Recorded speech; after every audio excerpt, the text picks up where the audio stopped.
ഇന്ന് പെരുന്നാളായിരുന്നു. പെരുന്നാൾ ദിനത്തിലും നിലമ്പൂരിൽ തെരഞ്ഞെടുപ്പ് ചൂടാണ്. പെരുന്നാൾ ദിനത്തിൽ പൊതുപരിപാടികൾ ഒഴിവാക്കിയ സ്ഥാനാർത്ഥികൾ ചുരുക്കമിടങ്ങളിൽ മാത്രമായിരുന്നു ഇന്ന് സന്ദർശനം നടത്തിയത്. LDF സ്ഥാനാർത്ഥി M സ്വരാജ് രാവിലെ പള്ളികളിലെത്തി വിശ്വാസികളെ കാണുകയും ഏതാനും വീടുകളിൽ സന്ദർശനം നടത്തുകയും ചെയ്തു.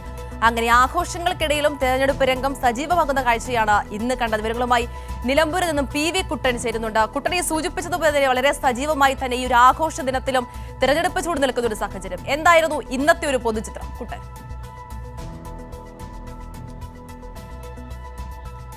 അതിരാ പെരുന്നാളാഘോഷത്തിന്റെ ലഹരിയിലാണ്. തെരഞ്ഞെടുപ്പ് പ്രചാരണത്തിന്റെ ചൂടിലും പെരുന്നാളാഘോഷത്തിന്റെ വലിയ ഒരു ലഹരിയിലായിരുന്നു ഇന്ന് നിലമ്പൂർ. രണ്ട് സ്ഥാനാർത്ഥികൾ, അതായത് LDF സ്ഥാനാർത്ഥി M സ്വരാജും അതോടൊപ്പം തന്നെ UDF സ്ഥാനാർത്ഥി ആര്യാടൻ ഷൗക്കത്തും രാവിലെ മുതൽ തന്നെ വിവിധ പള്ളികളിലെത്തി, നഗരത്തിലെ ചന്തക്കുന്നിലൊക്കെയുള്ള പള്ളികളിലെത്തി വിശ്വാസികളെ നേരിട്ട് കണ്ട് വോട്ടഭ്യർത്ഥിക്കുന്നതിനുള്ള തിരക്കിലായിരുന്നു.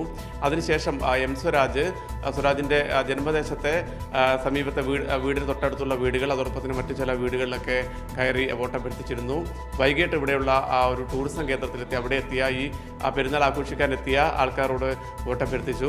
ഉച്ചക്ക് പെരുന്നാൾ ഭക്ഷണം PK സൈനബയുടെ വീട്ടിലായിരുന്നു, ചുങ്കത്തറയിലെ വീട്ടിലായിരുന്നു. വളരെ മനോഹരമായ ചടങ്ങായിരുന്നു. അവിടെ CPIM-ന്റെ നിലമ്പൂർ കേന്ദ്രീകരിച്ച് പ്രവർത്തിക്കുന്ന നേതാക്കളൊക്കെ അവിടേക്ക് എത്തിയിരുന്നു. MV Govindan master, A Vijayaraghavan, KK Shailaja teacher ഉൾപ്പെടെയുള്ള മുതിർന്ന നേതാക്കൾ, അതോടൊപ്പം തന്നെ യുവ MLA-മാർ ഉൾപ്പെടെയുള്ള നേതാക്കളൊക്കെ അവിടെ എത്തി. M സ്വരാജ് അവിടെ എത്തുമ്പോഴേക്കും സ്വരാജിനെ കാണുന്നതിന് വേണ്ടി, സ്ഥാനാർത്ഥി എത്തി എന്നറിഞ്ഞ് സ്വരാജിനെ കാണുന്നതിന് വേണ്ടി, സെൽഫി എടുക്കുന്നതിനൊക്കെ വേണ്ടി അയൽവക്കക്കാരും നാട്ടുകാരും ഒക്കെ അവിടേക്ക് എത്തിയിരുന്നൊരു വലിയ ആഘോഷം തന്നെയായിരുന്നു. അവിടെ വന്ന എല്ലാവർക്കും വിഭവ സമൃദ്ധമായ സദ്യ, അതോടൊപ്പം തന്നെ പെരുന്നാളിൻ്റെ നോൺ വെജിറ്റേറിയൻ സദ്യ ഒക്കെ ഫുഡൊക്കെ നൽകിയാണ് PK സൈനബയും കുടുംബവും എല്ലാവരെയും യാത്രയാക്കിയത്. അപ്പോൾ ഇന്നത്തെ പെരുന്നാൾ ദിനത്തിൽ വളരെ മനോഹരമായ തെരഞ്ഞെടുപ്പ് പ്രചാരണ പ്രവർത്തനങ്ങളായിരുന്നു LDF-ൻ്റെ ഭാഗത്തുനിന്നുണ്ടായത്. MV ഗോവിന്ദൻ മാസ്റ്റർ ഇന്നും മണ്ഡലത്തിൽ ക്യാമ്പ് ചെയ്ത് പ്രവർത്തനങ്ങൾ വിലയിരുത്തുന്നുണ്ട്. വൈകിട്ടോടുകൂടി മന്ത്രി PA മുഹമ്മദ് റിയാസ് നിലമ്പൂർ നഗരത്തിലെത്തി. പെരുന്നാൾ ദിനത്തിലും ഇവിടെ എത്തി M സ്വരാജിന് വേണ്ടി വോട്ടഭ്യർത്ഥിച്ചിരുന്നു. സ്വരാജും അവിടേക്ക് എത്തി. രണ്ടുപേരും പിന്നീട് നഗരത്തിൽ വോട്ടഭ്യർത്ഥിച്ചു. UDF സ്ഥാനാർത്ഥിയും ഇന്ന് ഞാൻ നേരത്തെ സൂചിപ്പിച്ചതുപോലെ തന്നെ രാവിലെ പള്ളികളിൽ പോയി പിന്നീട് പ്രധാനപ്പെട്ട വ്യക്തികളെയൊക്കെ സന്ദർശിച്ചു. തെന്നലയുടെ സംസ്കാര ചടങ്ങിൽ പങ്കെടുക്കുന്നതിന് വേണ്ടി കോൺഗ്രസിൻ്റെ പ്രധാനപ്പെട്ട നേതാക്കളൊക്കെ തിരുവനന്തപുരത്തേക്ക് പോയതിനാൽ ഇന്ന് UDF-ൻ്റെ നേതാക്കൾ ആരും ഇവിടെ ഉണ്ടായിരുന്നില്ല.